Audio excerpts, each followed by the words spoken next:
샬롬 샬롬 반갑습니다. 바타 5분의 홍대훈 목사입니다. 오늘도 우리들에게 하나님께서 새날을 허락해 주셨습니다. 새날을 허락해 주신 하나님께 감사하며 오늘 하루도 하나님께 찬송과 영광과 감사를 올려드리는 저와 여러분 되기를 주님의 이름으로 축복합니다. 오늘 본문 말씀은요, 느헤미야 1장에서 4장까지의 말씀입니다.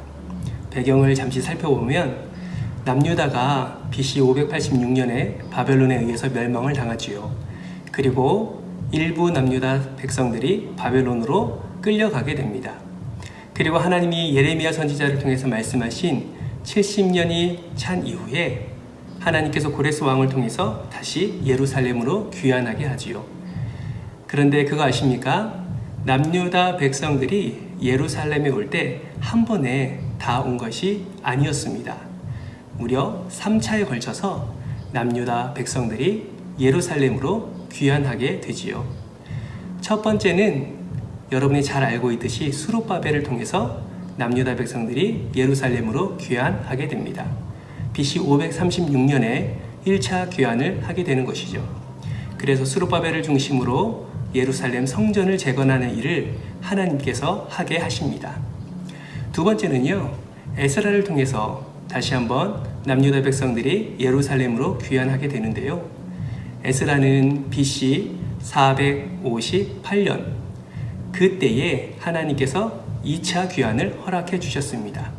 그래서 에스라는 학자 겸 제사장으로서 남유다 백성들 그 공동체를 하나님의 은혜 가운데 하나 되게 하는 그런 역할을 감당했습니다.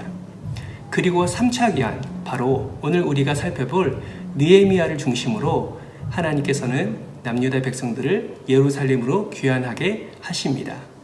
2차 포로 귀환 14년 후 BC 444년에 일어났던 일이지요. 느헤미야에게 하나님께서 감동을 주시고 느헤미야를 통해서 예루살렘 성벽을 재건하는 그런 사명을 허락해 주셨습니다. 사랑하는 성도 여러분, 느헤미야가 어떠한 사람인가요? 우리 느헤미야 1장 1절에서 우리가 살펴볼 수 있는 것처럼 느헤미야는 술 맡은 관원장이었습니다. 이 술 맡은 관원장은요, 굉장히 높은 자리였습니다. 왜냐하면 아무에게나 그 자리를 주지 않기 때문이지요. 우리가 지금까지 역대기를 살펴봐서 알겠지만 수많은 왕들은 항상 두려움에 떨어야 했습니다. 왜냐하면 많은 사람들이 그 자리를 노렸고 그 자리를 차지하기 위해서 왕을 죽였기 때문이지요. 아들이 아버지를 죽이기도 했고 때로는 부모가 자기 자녀들을 다 죽이는 일까지 일어났습니다. 신복들도 왕의 목숨을 노리기는 마찬가지였지요. 가장 대표적으로 왕을 죽일 수 있는 쉬운 방법은 바로 음식물에 독약을 타는 것이었습니다. 때문에 아무나 왕의 음식을 만드는 것, 그리고 술을 대접하는 일에 아무나 세울 수 없었던 것이죠. 신뢰하는 사람, 가장 믿을 만한 사람을 옆에 둘 수밖에 없었던 것입니다. 그런데 느헤미야가 그 일을 감당했다는 것이죠. 사랑하는 여러분, 한번 생각해 보십시오. 느헤미야는 바벨론 사람이 아닙니다. 남유다 백성이지요. 이방 사람인데도 불구하고 왕의 술을 올려드리는 일을 맡았다. 얼마나 느헤미야가 그의 삶 속에서 하나님이 주신 능력과 힘으로 최선을 다하고 성실히 일하고 그리고 왕의 신임을 받기까지 얼마나 노력했는지를 알 수가 있습니다. 그런데 참 놀라운 것은요, 그렇게 높은 자리에 있는 느헤미야가 하나님의 성전이 있는 예루살렘을 바라보고 있습니다. 그의 형제 하나니가 느헤미야에게 왔을 때 이렇게 얘기하죠. 그곳에 남은 사람들이 너무나 많이 고생을 당하고 있고 업신여김을 당하고 있고 그리고 성문이 불타고 성벽이 무너졌다라는 것을 느헤미야에게 말해줍니다. 그 마음을 들은 느헤미야의 마음이 얼마나 마음이 힘들었는지 모릅니다. 예루살렘을 향한 느헤미야의 마음이 불타는 것 같았습니다. 그래서 하나님께 기도하지요. 하나님이 기도하는 것들을 들어 응답하시고 가장 선한 길로 인도해 달라고 느헤미야가 하나님께 간절히 기도하는 것을 볼 수가 있습니다. 그 마음을 하나님이 기뻐 받으셨지요. 그래서 느헤미야에게 길을 열어주십니다. 아닥사스다 왕을 통하여서 서쪽 총독들에게 친서를 보내기도 하고 그리고 아닥사스다 왕을 통하여서 성벽을 건축할 물질도 공급받게 됩니다. 심지어 요청하지도 않았는데 장교들과 기병대까지 느헤미야에게 주면서 이동할 때 어려움이 없도록 아주 큰 호의를 베푸는 것을 볼 수가 있습니다. 예루살렘 성에 가서 성벽이 무너진 것들을 보고 관리들에게 하나님의 마음을 전하면서 느헤미야는 성벽을 건축하자고 이야기합니다. 다시 재건하자고 하는 느헤미야의 말에 모든 관리들은 하나님의 마음을 느낄 수 있었고 함께 성벽을 재건하는 데 힘을 썼지요. 그런데 우리가 말씀을 읽어서 알지만 그 성벽 재건은 순탄치가 않았습니다. 산발락과 도비아라는 자가 그 일을 방해하였죠. 비방하고 조롱했습니다.